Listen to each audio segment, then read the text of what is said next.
اس میں باقاعدہ شاہد منیر صاحب نے جو اس کے وائس چانسلر ہیں انہوں نے پریورٹی پہ اسی لیڈرشپ کا کام ہے نا. اچھا فریش ان کو رکھا ہے, فریش کو رکھا ہے, پنجاب یونیورسٹی میں فریش کو رکھا گیا, نسٹ میں آغا خان میں سب میں فریش کو رکھا گیا. آخر ہماری حکومت کو یا ہمارے پنجاب کے ٹیکنوکریٹس کو یا پنجاب کے جو میڈیکل اینڈ ڈینٹل کونسل ہیں انہیں یہ کیا خیال آیا کہ نئے بچوں کو رلا دیا جائے؟ تو یہی تو پوچھنے کے لیے بلایا, آپ کو کیا خیال آیا, آپ کو کیا لگتا ہے؟ اب میں کچھ کہوں گا تو پھر شکایت ہوگی. دیکھیں کچھ لوگ ہیں جن کی بات کو انکار نہیں کیا جا سکتا. مریم بی بی سے لے کے لگتا ہے کہ Pakistan medical and dental council تک کسی میں ہمت نہیں ہے انکاری ہونے کی. ان کو ایڈجسٹ کیا جا رہا ہے, پیچھے سے لوگ آگے لائے جا رہے ہیں, ورنہ عوام کے لیے, کسی معصوم کے لیے, کسی میرٹ کے لیے, کسی دکھی کے لیے, گویا رعایا کے لیے تو حکومتیں اور ٹیکنوکریٹس ہمارے راج دلارے ایسا نہیں کرتے. تو دس از اے سم وٹ کرپشن, اگر مجھے کہنے کی اجازت. یہ میرٹ کی خلاف ورزی ہوئی نا, اور یہ میرٹ کی کھلا خلاف ورزی ہے. دیکھیں ایک تو میرٹ کی خلاف ورزی ہے نا کہ ایک بندے کو آپ نے 3 روٹیاں دے دی, ایک روٹی کا کوئی نہیں ہے, اس نے 2 کھانی تھی. ایک بندے کو آپ نے بھوکا ہی رکھا, ایک بندے کو آپ نے آپ کو پتا ہے کہ جب میڈیکل کالج میں منیبہ داخلہ ہوتا ہے تو آپ کو کئی بچے ملے ہوں گے, ہو سکتے ہیں آپ کے بہن بھائیوں میں بھی کوئی ہو, وہ کہتا ہے میں 1 نمبر سے رہ گیا. بالکل ایسا ہی ہے, 1 نمبر سے اکیلا نہیں رہا ہوتا, 1 پوائنٹ سے رہ جاتے ہیں. اچھا وہ 1 نمبر سے یا 0.50 سے یا 0.25 سے 1 نہیں رہا ہوتا, تھاؤزنڈز رہے ہوتے ہیں, سینکڑوں بچے ہوتے ہیں. اب دیکھیں جب تھاؤزنڈز بچے رہ جائیں گے پوائنٹس میں آ کے, تو یہاں تو آپ نے کلہاڑا ہی چلا دیا حق تلفی کا, یہاں تو آپ نے نیست و نابود کر دیا میرٹ کو.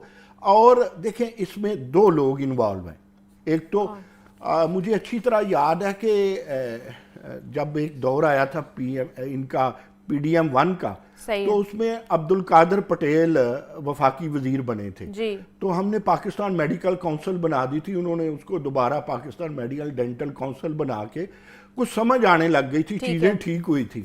پھر ماضی میں ہم نے جو پرائیویٹ کالجز ہیں ان کو بھی کچھ ٹھیک کیا تھا, ان کو بھی بہتر کیا تھا, لیکن اب ہم بھول گئے ہیں, اب ہم بڑے بڑے کاموں میں لگ گئے ہیں.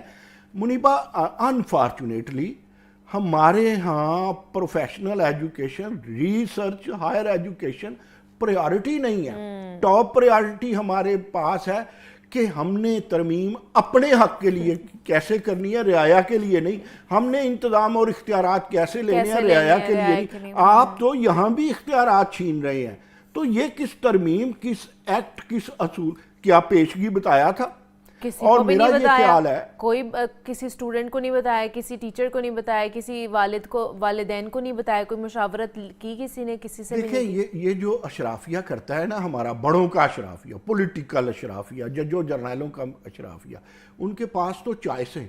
وہ چاہے تو بیٹے کو یو کے بھیج سے وہاں سے ڈاکٹر بنوا لیں, چاہے تو وہ امریکہ بھیج دے, لیکن نعیم مسعود کا بیٹا یا منیبہ کا بھائی وہ نہیں افورڈ کر سکتا. وہ محنت کر کے آیا ہے, اس نے چلے کاٹے ہیں, اس نے پتہ نہیں کس طرح پیسے اس کے باپ نے, اس کے کسی بھائی نے, اس کے رشتہ دار نے کہاں کہاں بڑی مشکل سے اس کی ٹیوشن کے لیے پیسے.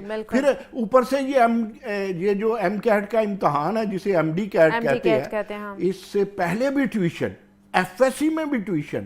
اچھا جو ٹیوشن نہیں پڑھتا تو وہ پھر صرف پڑھتا ہے 24 آور میں 20 آور پڑھنے والا بچہ ڈیلی, اور 2 سال جس کی آنکھیں رہ گئی ہوں, آپ اچانک اس پہ کلہاڑا مار دیتے ہیں, آپ اچانک اسے چھری مار دیتے ہیں.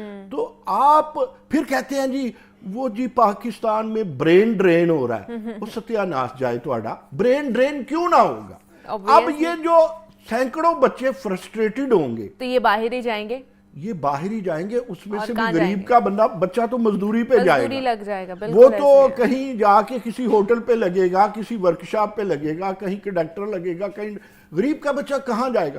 میں منیبہ بحثیت استاد بہت سارے لائق فائق بچوں کو جانتا ہوں کہ جو ہوٹل پہ جنہوں نے کام کیا, صرف والدین ان پڑھ تھے. اب بھی دیکھیں نا آپ کی سچی مچی کی جو ایوریج ہے, جو لٹریسی ریٹ ہے وہ کچھ اور ہے, کہتے ہم کچھ اور ہیں. تو وہ اصل بات کیا ہے؟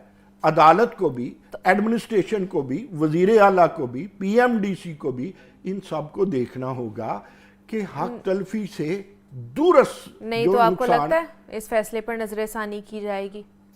دیکھیں میرا تو خیال ہے، میں تو پورا امید ہوں کیونکہ یہ بلنڈر ہو گیا.